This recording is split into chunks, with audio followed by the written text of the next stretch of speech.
Online sale समय कहीं एते सस्तारे मिले जिनिस जानतु यह पछर कारण।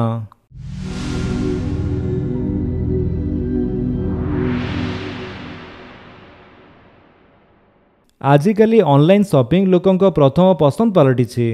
फ्लिपकार्ट, अमेज़न, मेसो एवं मिंत्रा भली कंपनी गुड़िक प्रायतः प्रतिदिन सेल घोषणा करती।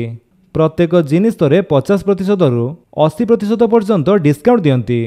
लोक माने प्रायतः भाबंती जे कंपनी गुड़िक एते कम मूल्य रे सामग्री किपरि बिक्री करती।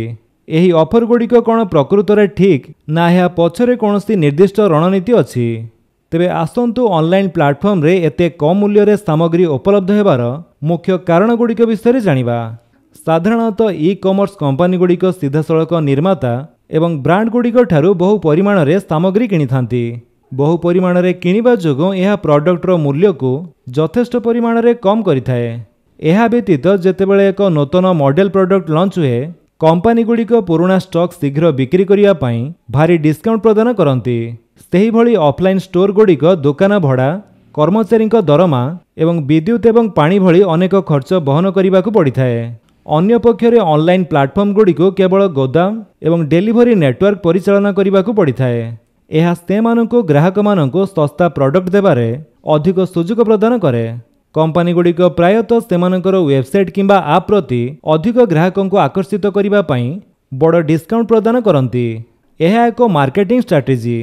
ग्राहक माने आप विजिट करिबा परे सेमाने प्रायतः केवल डिस्काउंट प्रोडक्ट नुहे बरं अन्यान्य प्रोडक्ट मध्य किनिथांती, जहाँ सामग्रिक भावे कंपनी को एक गुरुत्वपूर्ण लाभ देइथाए।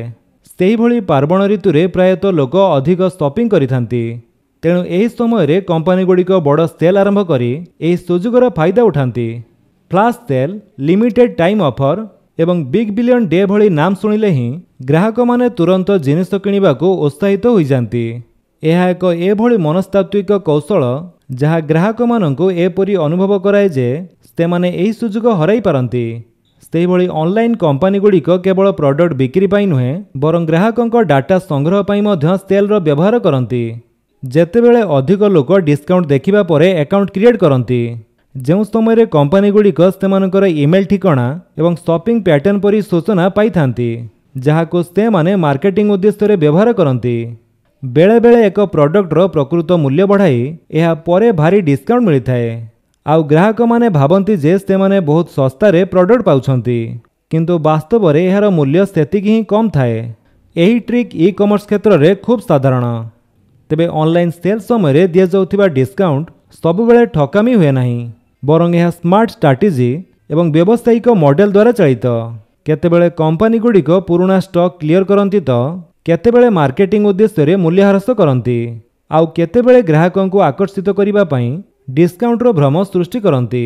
तेणु परवर्ती समय रे आपण ऑनलाइन सेल रो जिनिस किनिबा बेले प्रोडक्ट रो प्रकृत मूल्य एवं आवश्यकता को मूल्यांकन करंतु। तो फ्रेंड्स ये थिला आपनक पई किछि अपडेट। जदि आपनक अपडेट भल लागिस तले आपण वीडियो को लाइक कर दियंतु, आपनक सांगन भितर शेयर करी जणांतु। आउ जदि आपण मो चैनल नुआ चैनल को सब्सक्राइब करी बेल आइकन दबाई ऑल नोटिफिकेशन कर दियंतु, ताकि जेते वीडियो अपलोड करिवे आपण देखि परिबे। Thank you for watching.